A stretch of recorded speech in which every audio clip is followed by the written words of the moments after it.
Okay. Welcome to 10th or Tuesday, episode number 14. My name is Michael Boldin. I'm here with Michael Maharrey. So we are on day number 75 that the GOP has failed to repeal Obamacare. I expect that number to go way higher. Yeah. So, Mike, I want to talk about a few things that happened. I know we focus primarily on actions at the state level, but it's interesting because over the last year or so, or at least while the presidential election campaign or presidential campaigns were going on, almost any time we would post something about stopping a federal program, this wasn't in large numbers, but invariably we'd get rabid supporters of the president tell us, oh, you don't have to worry about anything. Don't worry about doing this in the states. You know, all you have to do is vote Trump on November 8th and program blank is going to be gone. Department of Education to EPA, bad foreign policy, everything we were told was going to be gone immediately just by voting in a new guy in Washington. And what I found most interesting is that instead of, well, after the Republicans failed to get some big government program through like they always try to do, instead of siding with the big the guys wanting to reduce the size of government, Trump started attacking the so-called Freedom Caucus. I wouldn't call them freedom by any stretch of the word, Right. but they're the smaller government group in the Republican Party with a couple of very good guys there amongst some average ones. It's all it's all relative, right? So Trump could easily have said, hey, you know what? We're here to get rid of Obamacare. We're here for less federal government intrusion into your lives. We're here for less regulation. And there are a bunch of people like Paul Ryan who refuse to take part in repealing it. He wants to have a different plan. Or there's this Tuesday group, this group of moderates who are essentially on the left, but with a R next to their name, who are refusing to join with the Freedom Caucus in fully repealing Obamacare. What do you say about that, Mike? Yeah, and you know what I think it does is demonstrate the real truth of Washington, D.C. This is always what you're going to get. When these guys get in power, and they may sound great in the election cycle, but when they get in power, they inevitably side with the big government because they're part of the system now. And you get a few exceptions in there every once in a while. Sometimes, you get your one Ron Paul every century or so. But by and large, this is what you're going to get with these guys at Washington, D.C. It's like it's in the water of the Potomac or something. Yeah, it'd be one thing. So they've got nothing done on Obamacare. No. It'd be one thing if they actually went to the mat and said, hey, you know what? We're going to get rid of this thing like they voted, I think, dozens of times. Right. They voted to repeal Obamacare flat out, straight up, no problem, because they knew it was going to Barack Obama if they got it through the Senate, and he would veto it. So as soon as there's a guy in there who's supposedly going to work to get rid of the program, they have no interest in doing it. So, if that was the case and then Trump was attacking them for doing that, you could say, all right, well, you know what? Trump is doing what he should be doing. He's standing for the Constitution. He's attacking the establishment people who are refusing to repeal now that he's in office, but only did it as a grandstand move when Obama was in office. But instead, he's attacking the people for less government. I personally expect this type of trend to continue. Yeah, me too. It's almost like it's a game.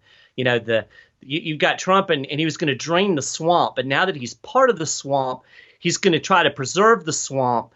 And, it's like he's trying to win a victory. The bill was awful. This Ryan Care was horrible. Everybody knew it was horrible. I don't know. Didn't hear anybody say this is a great bill. And yet this is this is what Trump decided he was going to go to war over. It just shows that it's all about winning these political victories, winning these games. And quite frankly, it's frustrating. And that's why I feel much happier when I see something like happened recently in Florida, where they just passed. We've had another direct primary care bill pass along, take another step into the legislative process. So at the state level, we're actually seeing something good going on.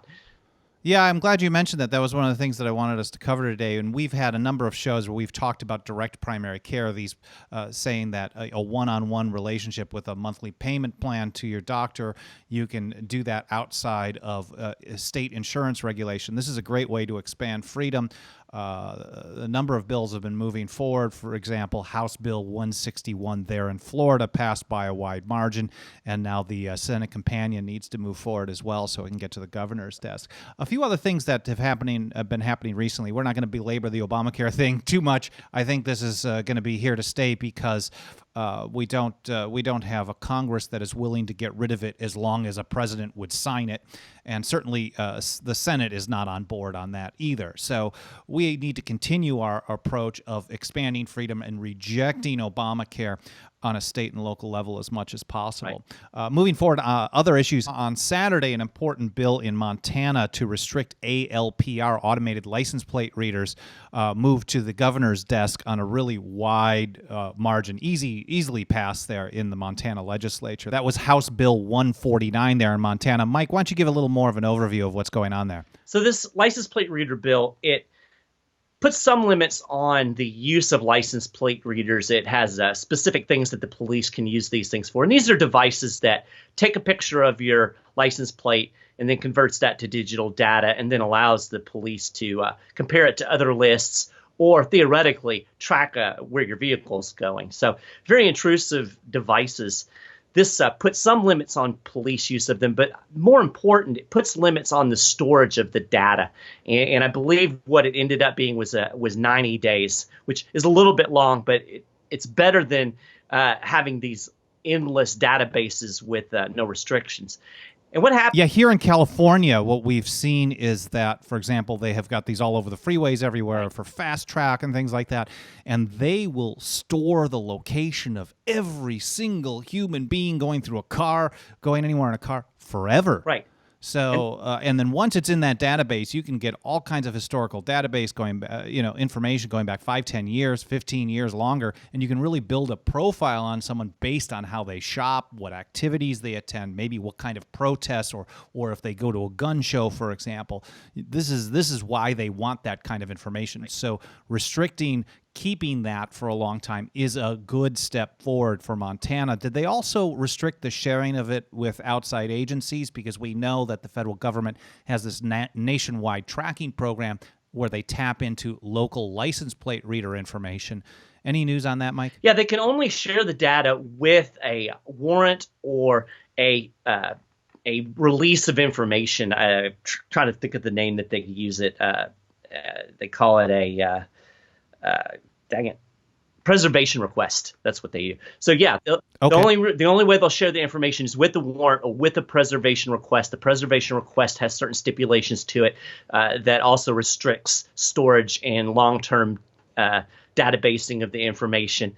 So this would definitely prevent creation of long-term databases. It would definitely prevent this information from being fed in toto to the federal government, which we know happens. That's a positive. It's a small to moderate step forward to reject license plate tracking in Montana. Governor has how long to sign? Do you know offhand? 10 days I think or so? He has 10 days from the date of transmittal, so it's not been transmitted Okay, yet. So it'll be a couple of weeks when we know what happens on that bill. Another bill that we've been watching that you just filed a report on last week, Mike, was Michigan HB 4430. This is very similar to a bill that we reported on passing in the New Hampshire House and also filed in Vermont. This is to ban the material support or resources to any warrantless federal surveillance programs.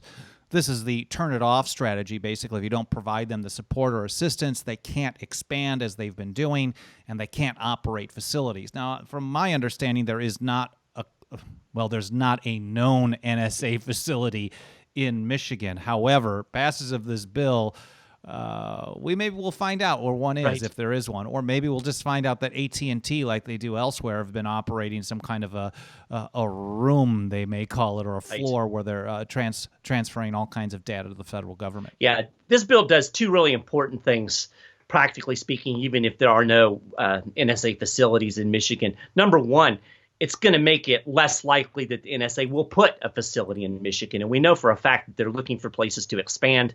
They've tapped out their resources in Maryland. They're looking for places where they have cheap electricity and cheap water. And if they know that the state and local governments aren't going to provide any cooperation, well, it's a lot less likely that they're going to pick Michigan. So it's kind of a preemptive step. And then a second thing, and I think probably the most important practical effect of the bill, is it will in cooperation with these federal agencies in the accessing and sharing of this warrantless data. And that's huge. These things, we basically evolved into a situation where we have these almost merged agencies. It's like our state, local, and federal police are all operating as one on this surveillance. So by putting a wedge between these unconstitutional surveillance programs at the federal level and our state and local level, it would serve to limit at least some of the data sharing that's going on through these fusion centers and in other channels. So that's House Bill 4430. We'll be watching that. It's in a very friendly committee, which is chaired by Jim Runstead there in Michigan, the House Judiciary Committee. And Jim has been a privacy champion since back he was, I forget the name of the county commission, but we reported on some of the things that he did locally years ago. So this guy is definitely on board. If you live in Michigan, he's also co-sponsored the bill. I encourage you to call Jim and thank him for co-sponsoring the bill, and then also ask him to promptly schedule the bill for a hearing and then a vote so we can get House Bill 4430 moving forward in Michigan. Now, we were talking about Republicans failing on the federal level on Obamacare, and I can expect that to continue in Congress, absolutely. But it's not just the federal level where they suck. It's a state level. So they, like Democrats, really don't like limiting power when their party is in power in Washington, D.C. It's really a hard time. And in fact, even in recent years, we saw Republican establishment work to keep the status quo when Barack Obama was in office for a number of issues. And in North Dakota, there was a bill that passed the state house last month by a pretty close vote. I think it was 50 to 42, House Bill 1170, I think it is, to restrict civil asset forfeiture and to basically opt out in most situations of the federal asset forfeiture program called equitable sharing, Mike. And what happened? Well, it got to the Senate. It went over to the Senate, which is what? There's like 9 Democrats in the Senate. It's almost all 38 Republican. 38 to 9, I think. 38 to 9. And they killed it. So yeah, once again, we have a situation where when Obama was the president, this asset forfeiture stuff is awful. And now we've got Trump as the president, who's a Republican, and he's talking about law and order. So I guess now we're not going to do that anymore, or at least not in North Dakota. Yeah, House Bill 1170, it was unanimous, 46 to 0. So even if all the Democrats were saying are just bad people, you'd think out of the 38 Republicans, you could get, 22, 23 to say, taking property without a conviction is not cool. You shouldn't be doing this. And no, we shouldn't allow law enforcement to partner with federal law enforcement to help them do that if the state law restricts them. So this is a very bad trend that we see in North Dakota. They rate very poorly on this issue already from Institute for Justice. You can find their reports at ij.com. It might be ij.org, Institute for Justice on Google. And so we saw that fail unanimously in New Hampshire. We have bipartisanship. Bipartisanship on the bad stuff. One meme that we've posted for off and on over the last couple of years is basically a picture of kind of like a police state scenario. And at the top it says bipartisan, and at the bottom usually means so we can control you. Right. So when they're working together, more often than not, they don't like us.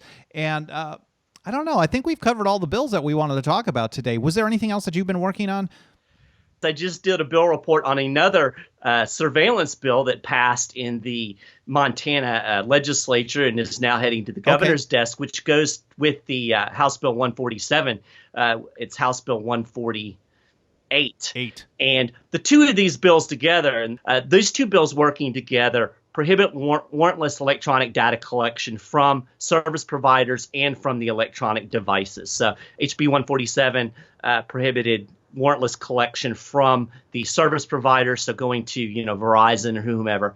And then the second one that passed prohibits the police from actually getting your device and pulling stored data off of it. So both of those have now passed. HB 147 did go to the governor. He has suggested some amendments, so he sent it back to the legislature. And actually, the amendments he suggested are pretty good. He was concerned that it also allowed for a judicial subpoena and he wanted to make sure that that subpoena was also had to be at the level of probable cause along with the warrant. So he actually wants to strengthen the bill. Yeah. So I have almost never heard of a line item veto on a bill going back to the legislature where they actually are asked to make the bill better. I was very surprised. Okay. I looked at that just a few minutes ago. So that's what's going on there. And then the other one passed on Saturday along with the ALPR bill. He'll have 10 days to look that over and either veto or sign from the date of transmittal. So who's the governor in Montana now? I forget. It's not Schweitzer. That's Bullock.